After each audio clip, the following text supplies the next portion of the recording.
Hi, everyone. Welcome back to ESG Decoded. I'm your host, Kaitlyn Allen, and today we're recording in studio in Bethesda, Maryland with Jim Massey.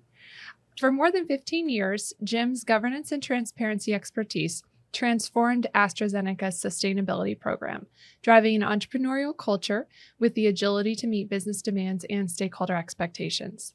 His work led to the company's recognition as one of the world's 100 most sustainable companies for the past 3 years. Today, he's an executive at Hsieh Labs. Jim, welcome to the podcast. Thanks, Kaitlyn. It's wonderful to be here in person. I know. I'm so glad we were able to make this work out. It's a very cold day in the DC area, but thankfully the rain held off for the drive-in. So really happy to have you. And a lot of folks will hear your bio and think, oh, cool, we're going to hear about AstraZeneca's sustainability program or Hsieh Labs' program. And we are going to talk a little bit about that. But one of the really interesting things that we talked about in our prep and learned about you is that you've actually created or coined the trust model as sort of an antidote to a lot of the confusion about ESG ratings, rankings, the sort of, let's say, the controversial parts of ESG. And I thought it was really striking and a really helpful way to cut through a lot of the noise about this to get down to what it's really about. So I'm so excited to hear more from you. And let's start there with what is the trust model? We'll talk a little bit about how you came up with this or how what you saw the need for in the market, broadly speaking. So let's start with that. That's great, Kaitlyn. Yeah. I think for me, I'll start with the model itself. And trust is fundamental.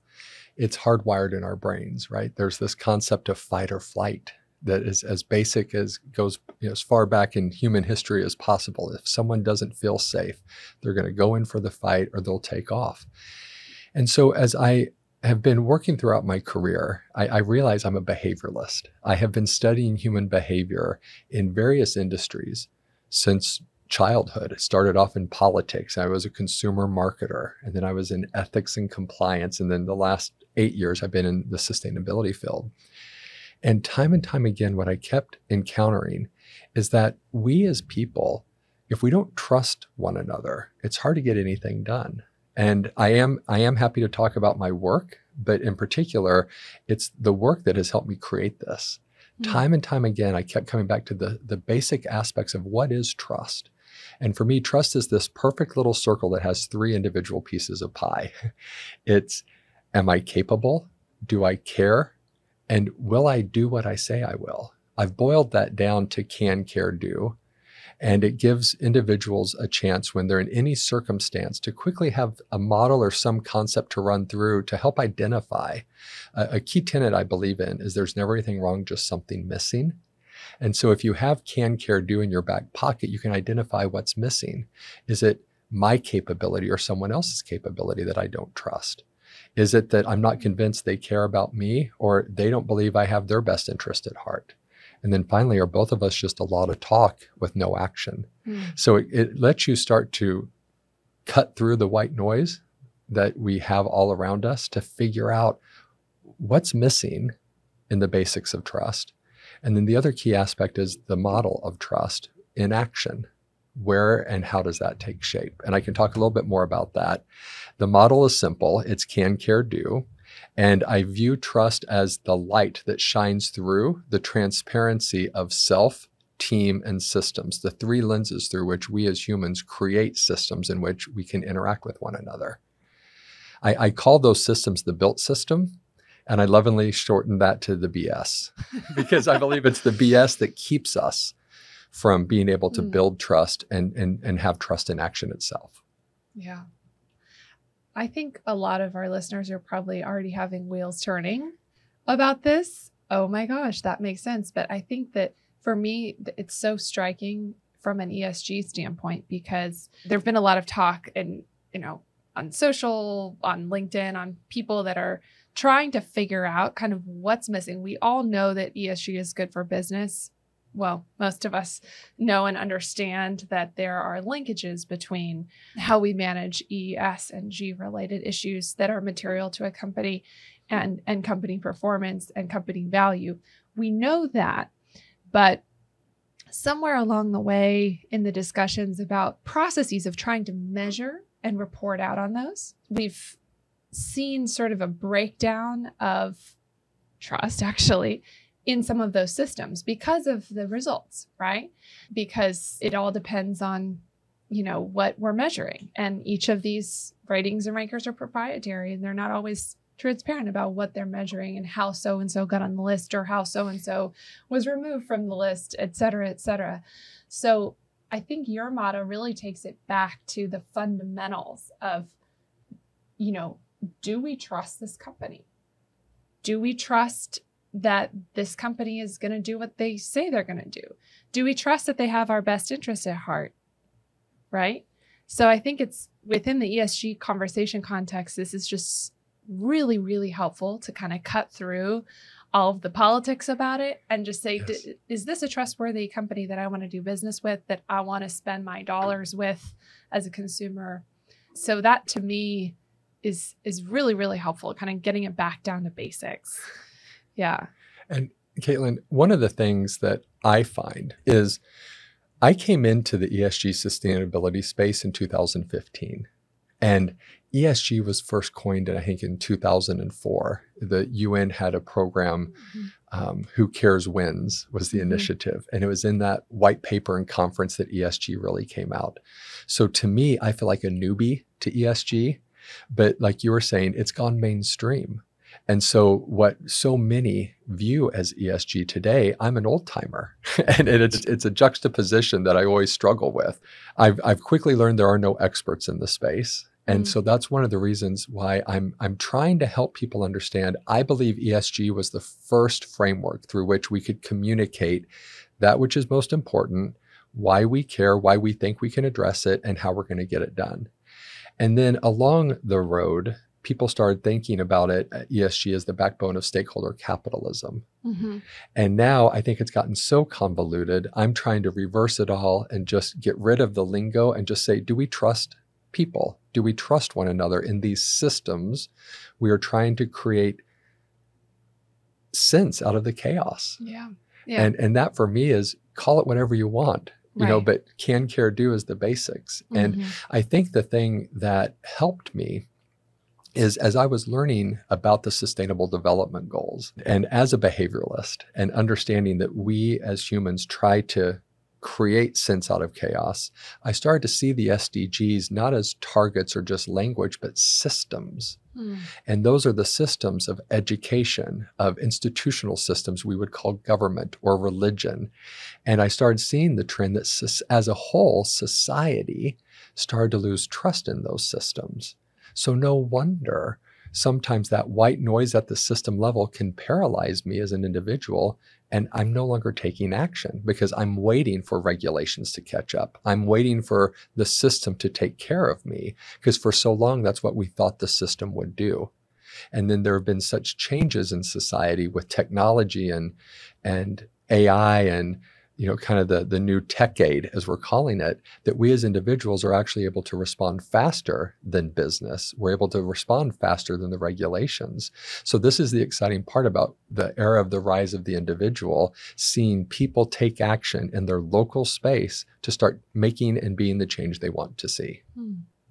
So let's talk about how you came to develop this trust model. So like you said, you came into ESG relatively late in I guess it was corporate responsibility, corporate social responsibility, kind of the past couple of decades plus in that development. So how did your career progress? How did you get to be a leader in the sustainability world? And then how did all of those experiences lead you to develop this trust model? So the short answer is I said yes. And as silly as that sounds, when I decided politics wasn't the career I wanted, I could fall back on my undergrad degree in marketing. And so I had a wonderful career, 10 years plus for Johnson & Johnson in life sciences and healthcare in consumer marketing. And I always say that's where I really honed the skill to be able to influence human behavior. And then as life happens, my partner and wife got a job here in Washington, D.C. We needed to relocate.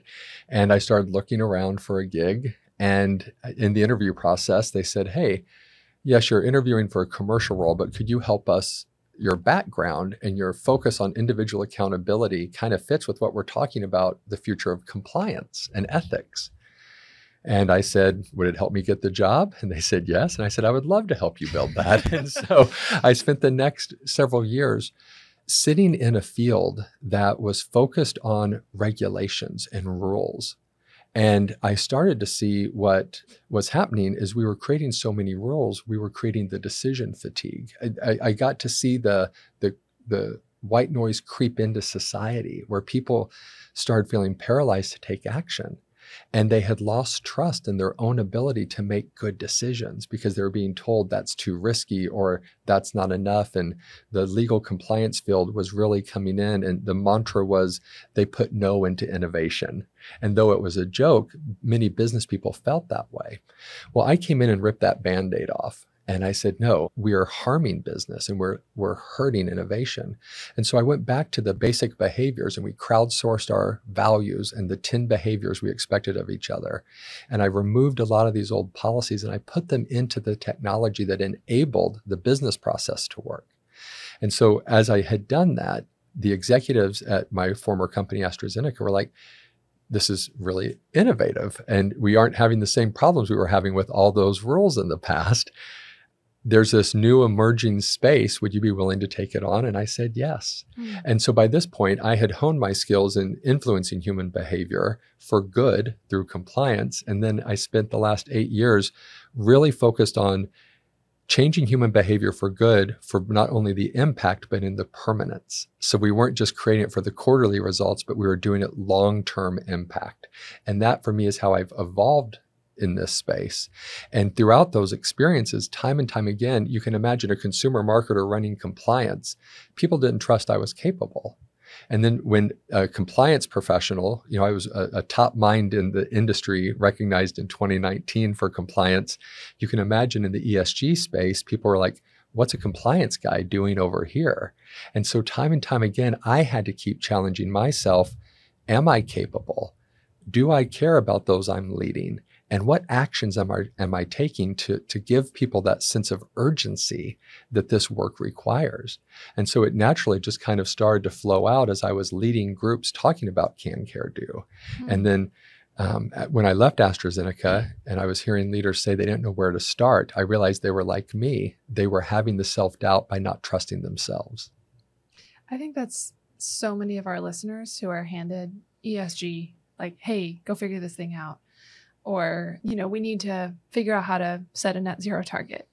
And they're like, oh, I'm sorry, net zero what? Net zero. What are you talking about again?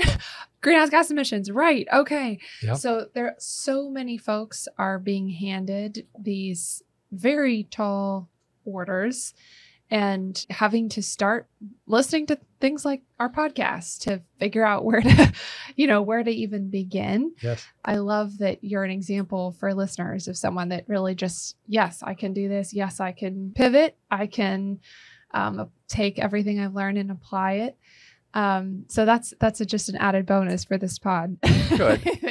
And Kaitlyn, I'll tell you, when I first took on the environmental health and safety team, the team I took on were environmental experts and leaders. And in our first team meeting, they actually said, you in that role is a mistake for us. Ouch. And so I had to remind them at the company, we respect all employees. And that was really disrespectful. And I asked them to recalibrate. There was a reason I was here. And this was also the transition of subject matter expertise to generalists. The speed of change we're facing today is so fast, it's unprecedented. And that if you think you can continue to be a SME when there's so many issues we're facing and it's changing so rapidly, you've got to become more agile and you have to have clarity of path forward over certainty of path forward. And all those things are really lessons we have to learn, but it must be coming from a source of trusting yourself that, listen, I've gotten this far. I can surely keep going a little bit further. And so I'm not saying it's easy. And I'll have to tell you, after that first meeting where they basically said, you shouldn't be in your seat, it shook me for a couple of weeks, but I had to fake it till I made it. And I also had to realize it was more about me than it was them. I had not learned the environmental protocols and practices. And so I didn't have the capability to lead the organization where I needed. But one of the things I love, Kaitlyn, is I was able to leverage my network. I was able to find resources and team members to help.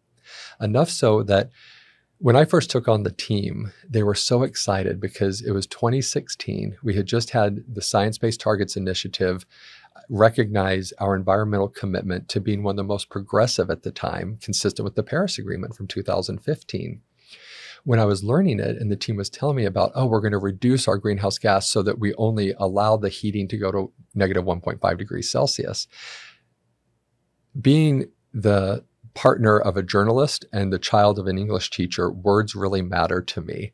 And I remember having an uneasy feeling on, so we're still, the way I translate this, we're still sinning, we're just not sinning as much. And everyone was so excited. And I had that gnawing feeling, but I had to park that, and because I didn't know why. And then once I had that information, I was able to trust I had the capability now to start showing the team, these experts on environment, that even they knew we weren't doing enough. And that was during those 2 years that I was able to show them that I did care about what their original interests were, that we were one of the first companies in the world to have a net zero pledge, that didn't use offsets and had a commitment by 2030 for scope 1 and 2 before 2050. And then we were able to partner with SBTI to actually establish the net zero target that's out there today. And we're one of the first 7 companies publicly recognized as being certified. Wow. And so I always joke that the least capable was able to leverage previous skills to come in the leadership capacity I needed to help the team transform so that we could transform the system. And that for me is the perfect example of it was me lacking the trust. I transformed myself to do the latter work. And so that's how the trust is always that light shining through the opaque lenses of self, team, and system. And trust, when it's not existing at any of those, can't move forward, but even more so when it's not with self. Wow, that's so powerful. I think that's a really powerful lesson for all leaders.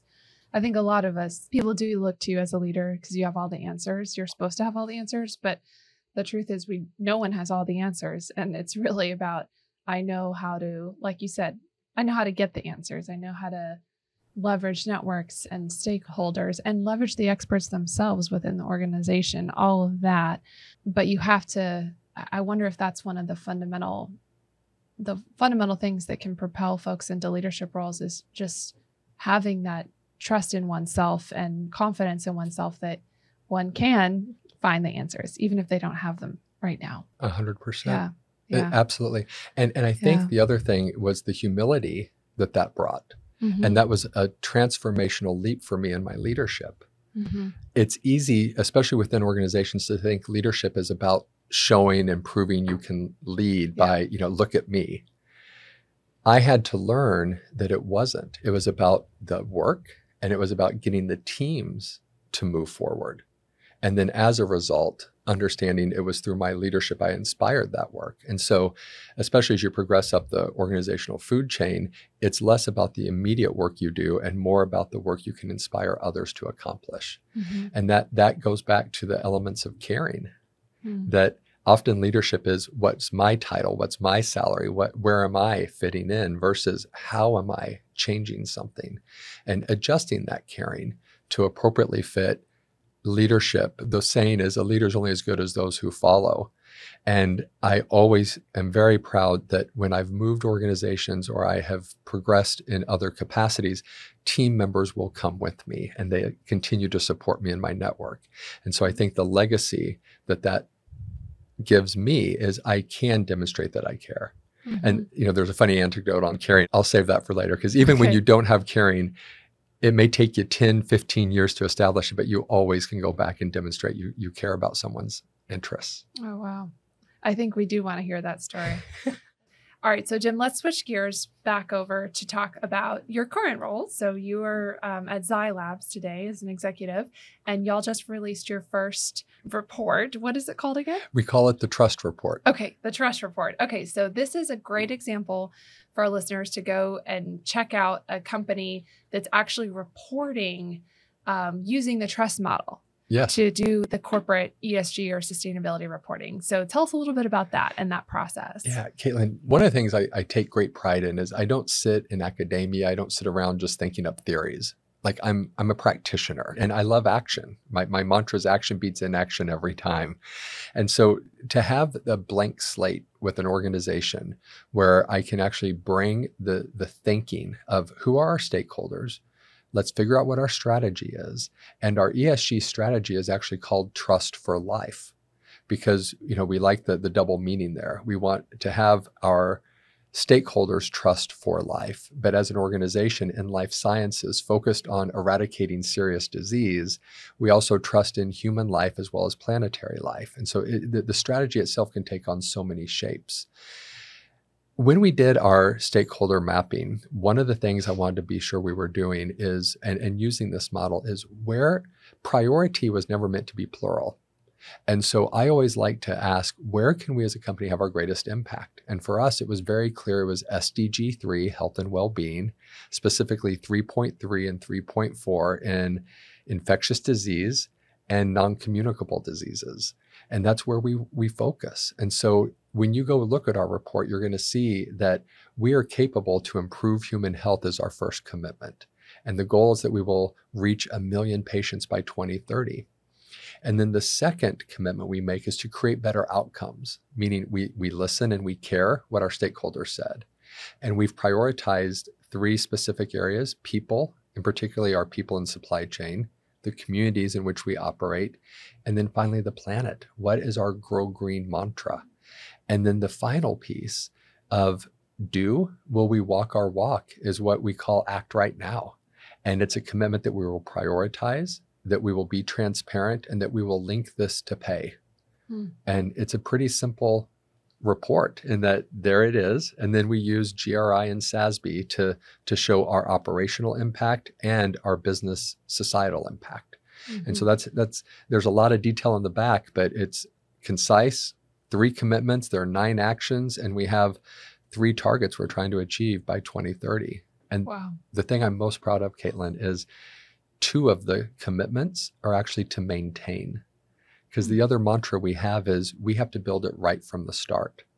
And so we can talk a little bit more about this piece, but so many companies are by this date, we want to achieve it.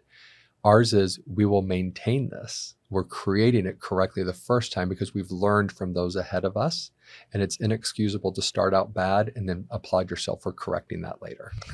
Yeah, especially when you have the chance to build it from scratch, right? Absolutely. Yeah. So what's an example of that, a practical example of that within the organization? One that I'm most proud of is equity, and specifically gender equity. So our CEO is Samantha Du, Dr. Du. She likes to just be called Samantha, a very humble, brilliant scientist who knew that she could have a unique opportunity, and she's a major advocate of leadership. And I'll even dare say women's leadership. But she, doesn't discriminate. She gives everyone a fair shot. But what she did was quite intentional. She wanted to make sure that everyone had an equal opportunity within the organization. So as we have grown, when I first joined the organization, I was curious, what does gender equity look like in leadership? And at all levels, we found that there were equal number of women in role. Wow. And so, right? Almost unheard of. Absolutely. Yeah. So then I'm like, okay, brace for it. But I asked my HR colleagues, so how are we doing on pay? And they came back, and because of our geographies and things, we ended up doing an index. We took the average salary for the 4 levels we were looking: individual contributor, manager, director, VP, and above. And what we found is that we had pay equity, that in those brackets, women and men were paid within 98 to 101% of the average salary for that role. Wow. And it was at all levels. Because, traditionally in large organizations, of which I've been a part, the pay equity was closer the lower you were. But as you went up the ranks, It was a little bit different.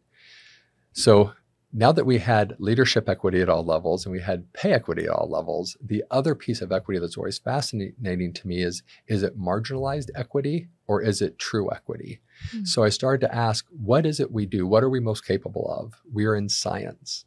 So we looked at, do we have equity in leadership in STEM roles? And we did. So I'm like, wow, I just kept trying to, disprove that we had built it right from the start. And so the next question was, well, do we have it in the P&L roles? And we did. P&L, profit and loss. Yes, profit and loss. So P&L responsibility, just for anyone who isn't familiar. Go ahead. Which is heavily coveted and has traditionally been protected by white men of Western descent in major organizations.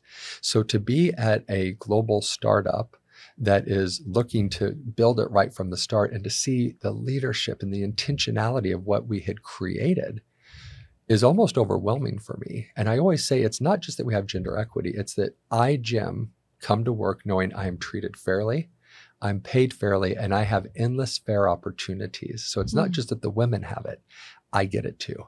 And that's an important space for me to get to thrive and operate in. Interesting. Very interesting. And I'm curious on the how. So I know a lot of companies do gender pay equity studies, and there's usually equitizing that needs to happen. Yes. It's not often that there's a company where where it's already equitable. So I'm curious how folks feel about it internally, right? I mean, is this a point of pride for the organization?